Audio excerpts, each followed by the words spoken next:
Oh, here we go.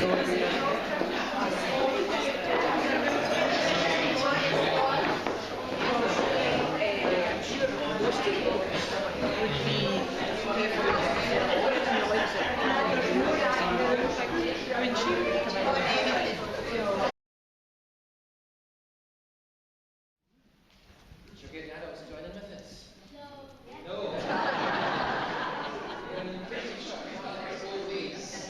So I think we should ask the adults to stand as well. So let's ask the adults to stand. And do you play the game today, Simon Says? Do you still do that? I used to do it when I was young. So Simon Says, and then you follow the actions of Simon Says. And if it's not Simon Says, then you don't do the action. So Simon Says, put your hands in your head. Simon Says, touch your ears. Simon Says, touch your waist. Simon Says, wave your right hand. Simon Says, wave your left hand. Simon Says, wave both hands. Simon Says, touch your head. Touch your ears. So everybody touch your ears, then sit down. If you touch your ears, have a seat.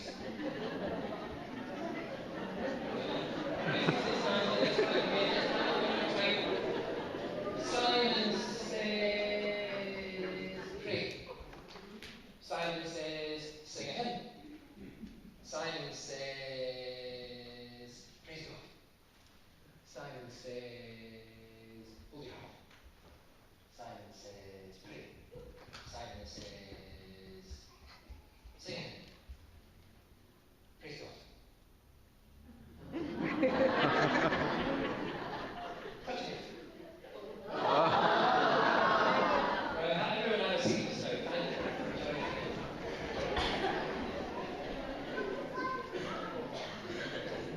You were really good at it. You were very good at it. Today, we're thinking of the words that Jesus said, which were, follow me.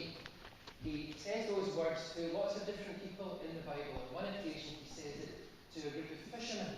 And they're fishing by the lake. Jesus says, follow me, and I'll make you fishers of people, fishers of men and women and children. And the fishermen, they laid down their nets and they followed him. And I often think if I could be taken back in time in the Bible, which Bible verse would I go back to? I think that's probably one of them, because I think, gosh, what was it about Jesus that made these men drop their nets, no longer do their jobs, and just go and follow him? There must have been something incredibly powerful or godlike. I don't know, but I think, gosh, what happened that day? What really happened? What happened behind the words that we read in the Bible? He said, follow me, and they followed him. He once said to a man who collected taxes, who was not very popular, because he was really working for the Roman Empire, and Jesus said to him, follow me, and he did. He decided to follow Jesus. He once said to a man called Nicodemus, who was a Pharisee, he was involved in setting the law, and he said to him, follow me, and Nicodemus did. He once said to a man who was very wealthy and very rich and who was quite interested in Jesus, and Jesus said, follow me, but the man decided not to. At least we don't think he did. Maybe it was just too much. In fact, what Jesus said to him was, go and sell everything you have and give away all your belongings to the poor, and then follow me. And the man decided, no, that was just a bit too much, he couldn't do that. And that's the way that it works today, because people today will decide sometimes to respond to those words, follow me. It's an invitation. And people will respond, and they'll give their lives to Jesus, and they'll follow Jesus. It's something I've done. It's something lots of people in this church have done. But other times, people decide not to do it. And they hear the message, and they hear the invitation, and they decide, no, it's not for me. And that's okay. It's up to them. We have a freedom of choice. We can decide what we want to do. But Jesus says to everybody, follow me. I think it's really, really important that we do respond to that. I think it's so important that we respond to it. In fact, next Sunday, we're asking everybody in the congregation, children and adults, to bring somebody to church. Maybe just encourage them, even for once in the week, to stop and to too much, I don't think. And what we're going to do now is we're actually going to send that message out throughout this whole week leading up to next Sunday. We're going to send the message out that Motherwell South is a church where reaching up is important. And that means our worship, that means our relationship with God and Jesus Christ is the most important thing that we do. And to send that message out, we are going to put on social media, we're going to put on Facebook, the congregation doing the Mannequin Challenge. Have you heard of the Mannequin Challenge? For those of you who have not heard of it, this is about to be the next massive thing that sweeps the internet. Did you do it last night?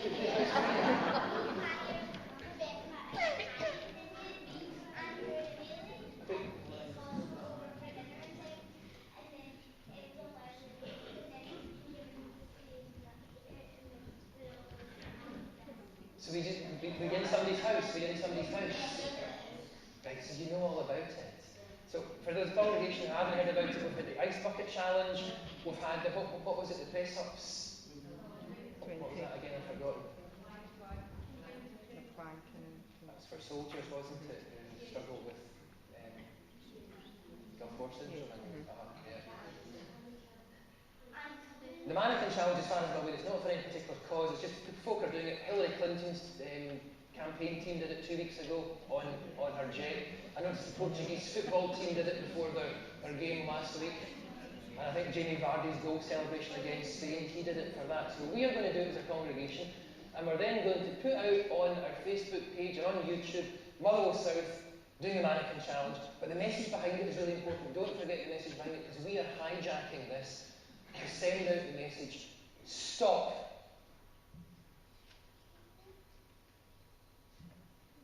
And offer God your time and your worship. So the Mannequin Challenge is about stopping, doing nothing, freezing. But our message is, everybody should stop.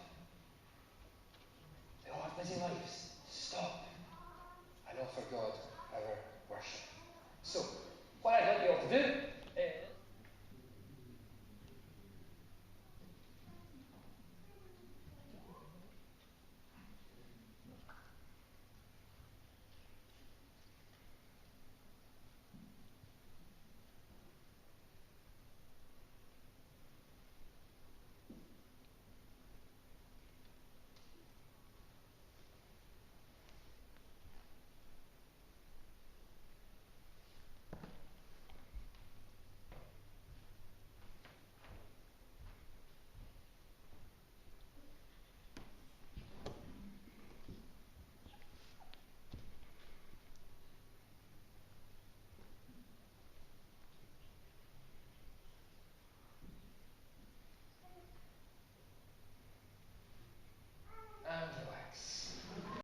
Verses 16 to 20.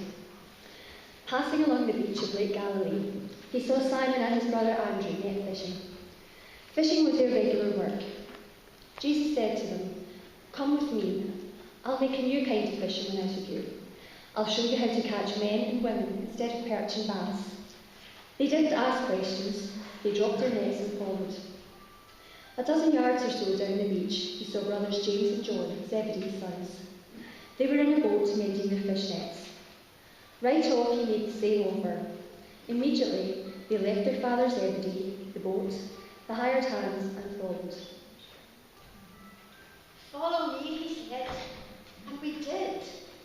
We let go of the heavy, wet nets, the tough strands of tarred rope. Our strong hands were empty. We let go of all we knew how to do. Our livelihood, our identity, to follow a dream, a job description that no one in their senses would take seriously. "Follow me," he said, and we did.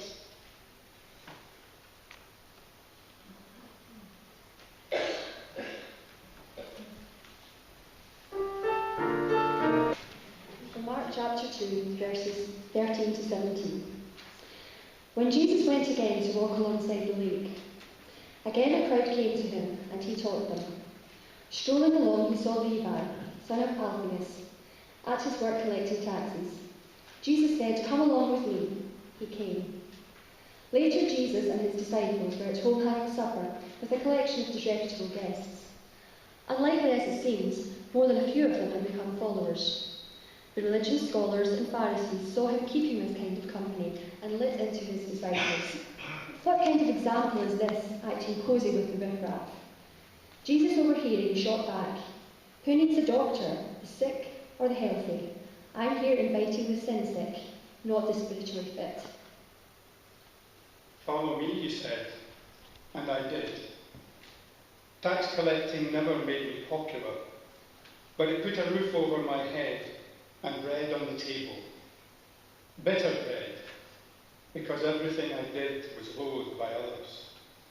All that I was as a person was despised by friends and family. He invited me to become no longer a dog in the kennel, but a host at a feast. He visited my home, shared my bread, and showed me how to share and to give myself to others without judging. Follow me, he said, and I did.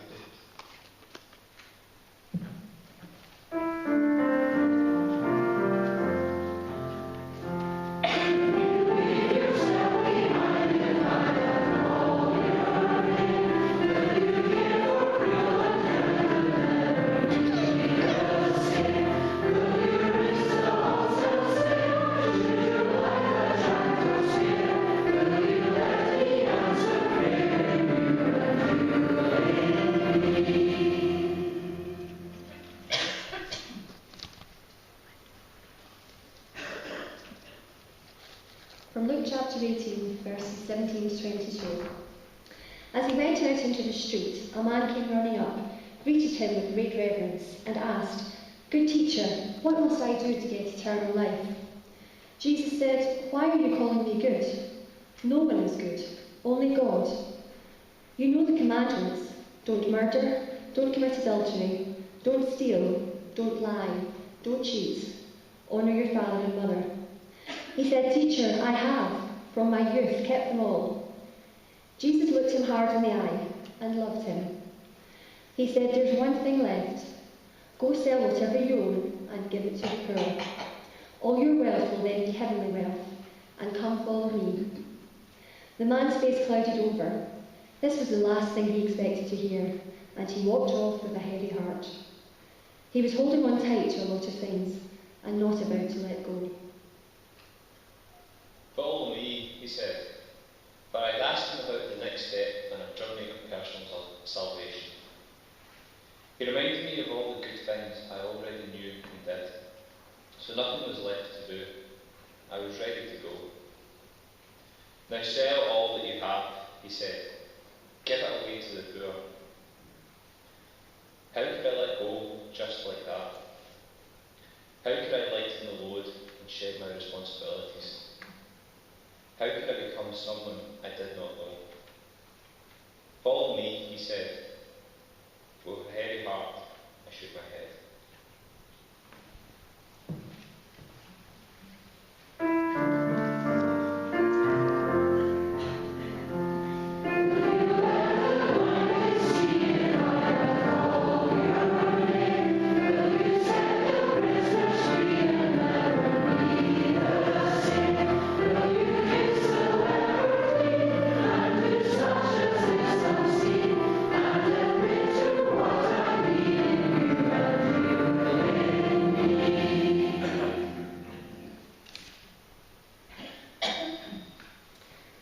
Let us finish with one that's a wee bit different.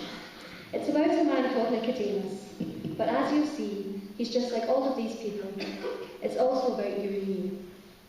From John chapter 3.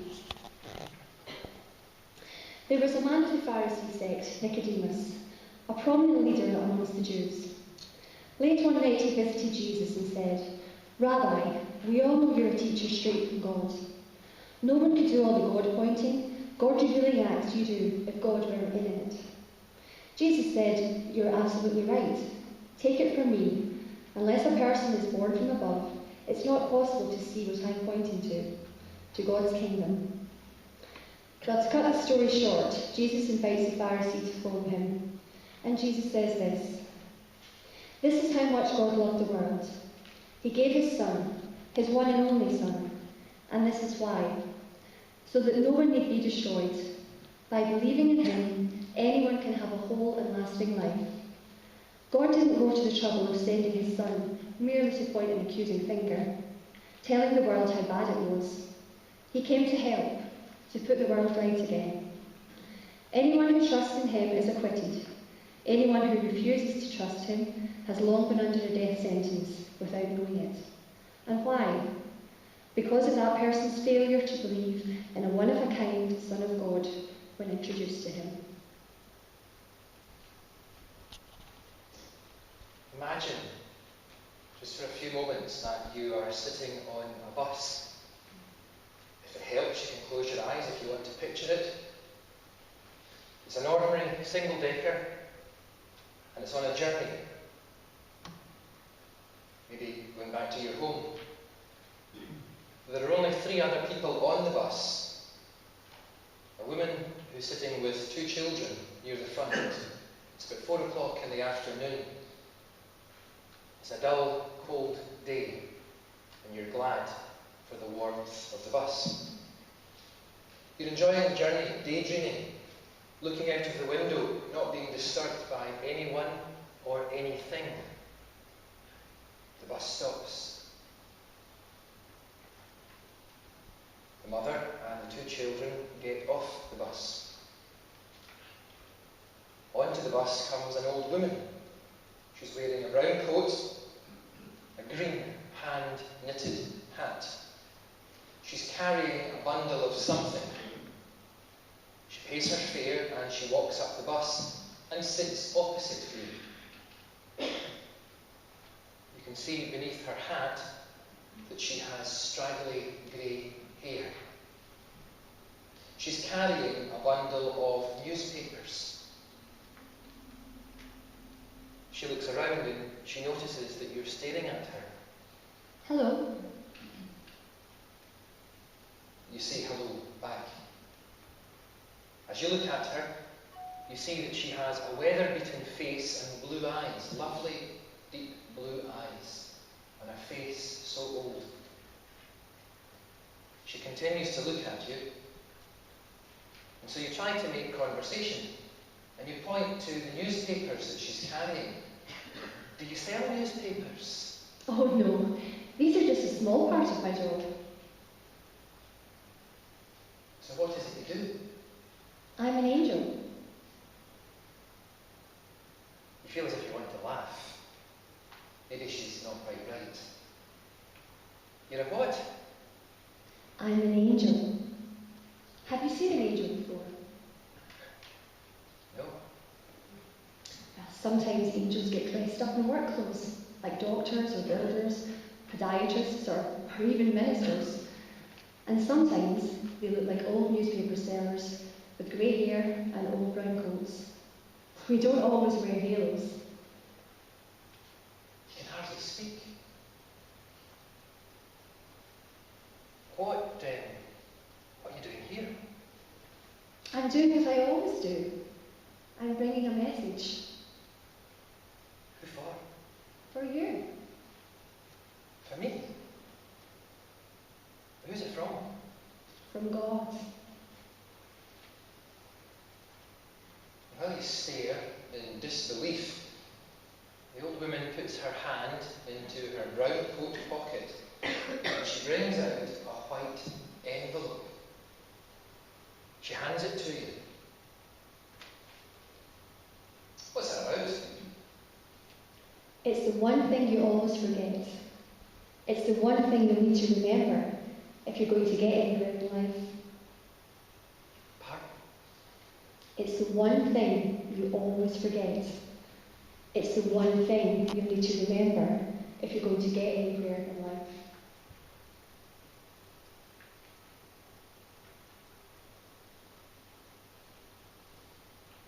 What do you think it says? Maybe you know what it says. Maybe you don't.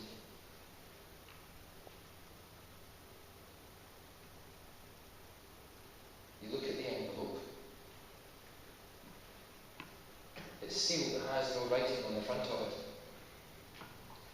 And as you look at this envelope, thinking so many different things, you then lift your head up to look at the old woman, but she's not there.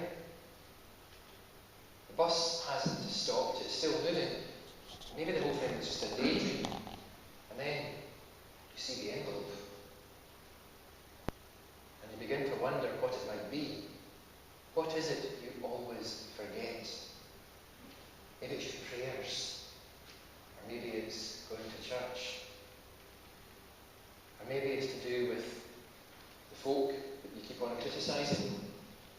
What is it you always forget? And then suddenly you begin to get scared. If God knows everything, then what's inside this envelope could be pretty devastating. What is it? What does it say?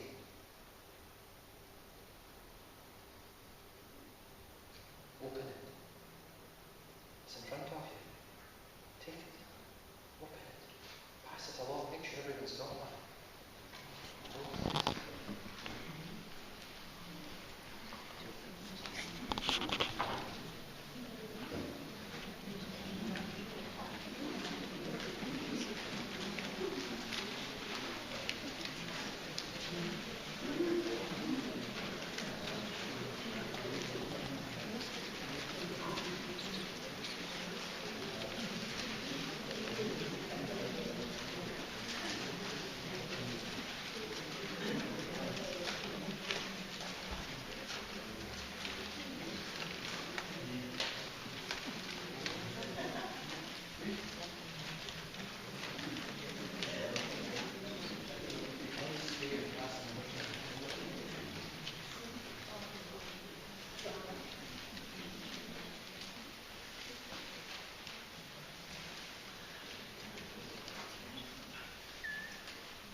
Is this what you forget? Is this what you have to remember? Look again.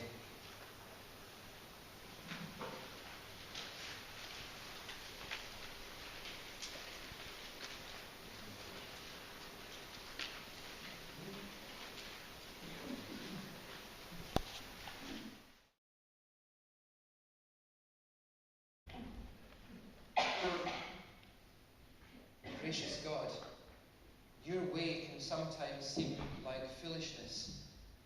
The way of sacrifice and self-denial, the way of love in the face of hatred, the way of faithfulness in the face of rejection.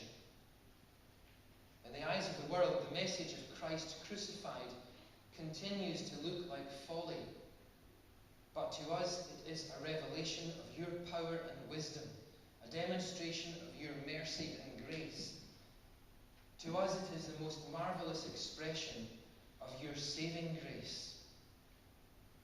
Teach us to show our gratitude not just through words, but through following the way of Jesus Christ, by accepting his invitation to follow him.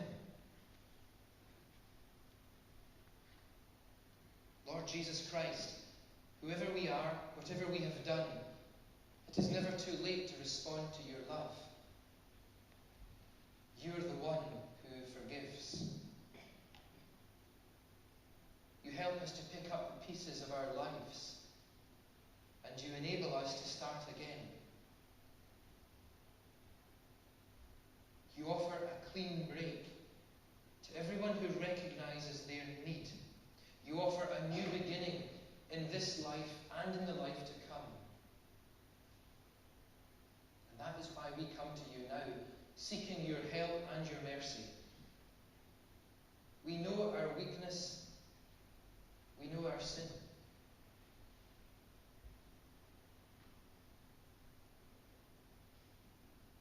And so we lay before you now our own prayers, the prayers of people whom we love, things that are going on in our lives. And in the stillness, we ask that you would hear our prayer.